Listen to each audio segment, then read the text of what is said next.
인생 수업, 인생 수업.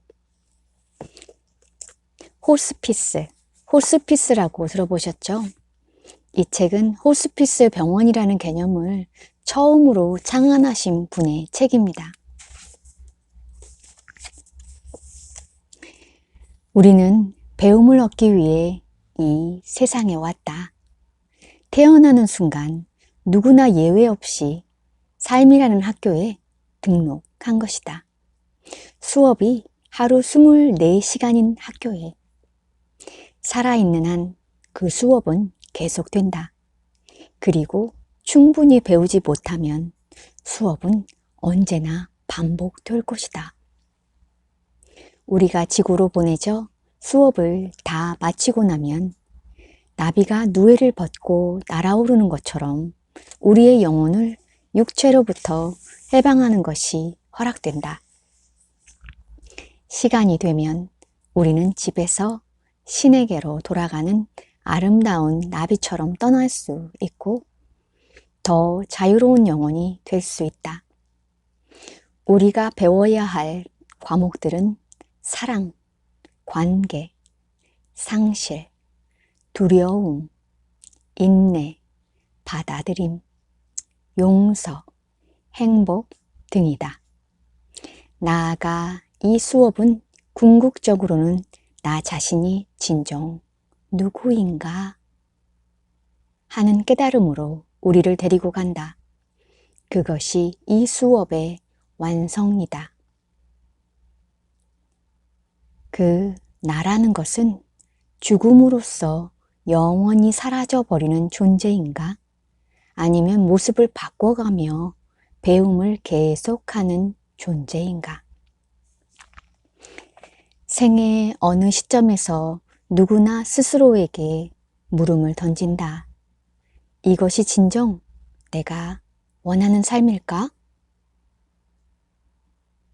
비극은 인생이 짧다는 것이 아니라 단지 정말 중요한 것이 무엇인가를 너무 늦게서야 깨닫는다는 것이다. 그런 의미에서 죽음에 직면한 이들의 가르침은 어떤 종교의 설교보다도 뛰어나다. 그들은 책이나 경전에서 얻은 경구가 아닌 자신들의 육성으로 삶에서 무엇이 가장 중요한가를 일깨운다. 죽음은 삶의 가장 큰 상실이 아니다. 가장 큰 상실은 우리가 살아있는 동안 우리 안에서 어떤 것이 죽어버리는 것이다.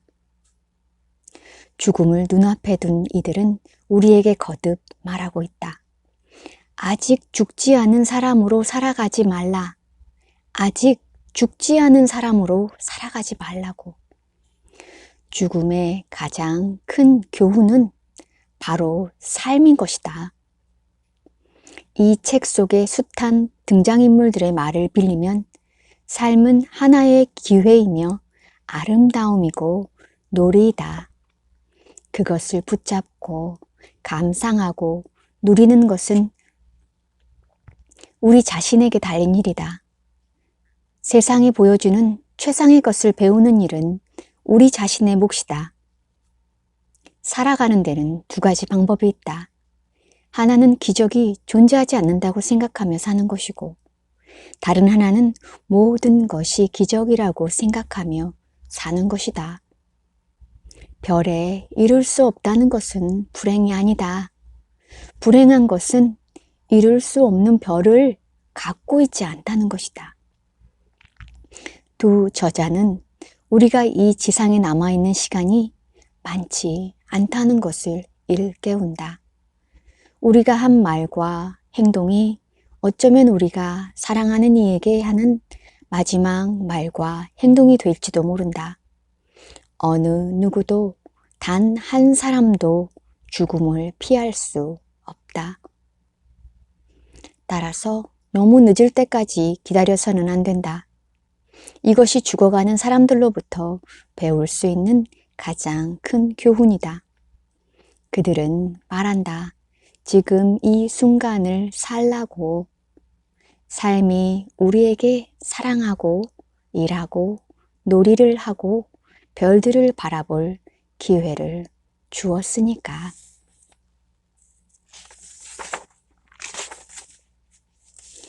작별을 고하는 순간까지 우리는 이곳에 살고 있다. 작별을 고하는 순간까지 우리는 이곳에 살고 있다. 여러 해 전 캘리포니아에서 열린 우리의 워크숍에 참가한 40대 초반의 여성이 자신의 경험담을 들려주었습니다. 어느 금요일 오후 나는 혼자서 차를 몰고 시내 외곽 쪽으로 달리고 있었습니다. 주말이라 고속도로가 붐볐지만 나는 빨리 교회로 나가 친구들과 즐거운 시간을 보내고 싶었습니다. 고속도로 중간쯤 갔을 때 앞서 달리던 차들이 갑자기 멈춰섰습니다. 나도 차를 정지한 뒤 백미러를 쳐다보았습니다. 그런데 내 뒤를 따라오던 차 한 대가 전혀 정지할 기미를 보이지 않고 그대로 달려오는 것이었습니다. 차는 전속력으로 돌진해 왔습니다. 그 차의 운전자가 순간적으로 한눈을 팔았으며 곧 내 차를 강하게 들이받으리라는 걸 알 수 있었습니다. 그 차의 속도, 그리고 내 차와 앞차의 간격을 볼 때 나는 아주 위험한 상황에 놓여 있었습니다. 순간 나는 운전대를 움켜잡고 있는 내 손을 내려다보게 되었습니다. 의식적으로 그렇게 꽉 잡았던 건 아닙니다. 나도 모르게 그런 것이었고 그것이 내가 그때까지 살아온 방식이었습니다. 계속 이런 식으로 살고 싶지도 않았고 이런 식으로 죽고 싶지도 않았습니다. 나는 눈을 감고 숨을 크게 들이쉬고는 양손을 옆으로 내려놓았습니다. 운전대를 놔버린 것입니다. 삶에 그리고 죽음에 순순히 나 자신을 맡겼습니다. 뒤이어 엄청난 충격이 느껴졌습니다. 얼마 후 사방이 고요해지고 나는 눈을 떴습니다. 너무나 놀랍게도 나는 하나도 다치지 않고 멀쩡했습니다. 내 앞에 있던 차는 박살이 났고 뒷차 역시 완전히 부서진 상태였습니다. 내 차는 그 중간에서 마치 종이장처럼 구겨져 있었습니다. 경찰은 내가 몸에 긴장을 푼 것이 천만다행이라고 했습니다. 근육이 긴장하면 심한 부상을 입을 확률이 훨씬 커진다는 것이었습니다. 나는 큰 선물을 받은 기분으로 그곳을 떠났습니다. 단지 다치지 않고 살아남았다는 것 이상의 더 큰 의미를 지닌 경험이었습니다. 나는 그동안 내가 어떤 식으로 살아왔는지 알게 되었고 그것을 바꿀 기회를 얻었습니다. 지금까지 늘 주먹을 꽉 움켜쥔 채 살아왔지만 이제는 손바닥 위에 부드러운 깃털이 놓인 것처럼 평화롭게 손을 편 채로도 삶을 살 수 있다는 걸, 손바닥 위에 부드러운 깃털이 놓인 것처럼 평화롭게 손을 편 채로도 삶을 살 수 있다는 걸 깨달았습니다.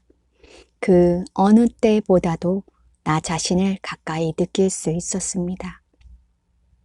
죽음의 문턱 가까이 가본 경험이 있는 사람들 대부분이 그렇듯이 이 여성 역시 한 가지 배움을 얻었습니다. 그것은 죽음이 아니라 삶에 대한 배움. 그것은 죽음이 아니라 삶에 대한 배움. 곧 어떻게 살 것인가에 대한 배움입니다. 평화롭게 손을 편 채로도 살 수 있다는 걸 깨달았습니다.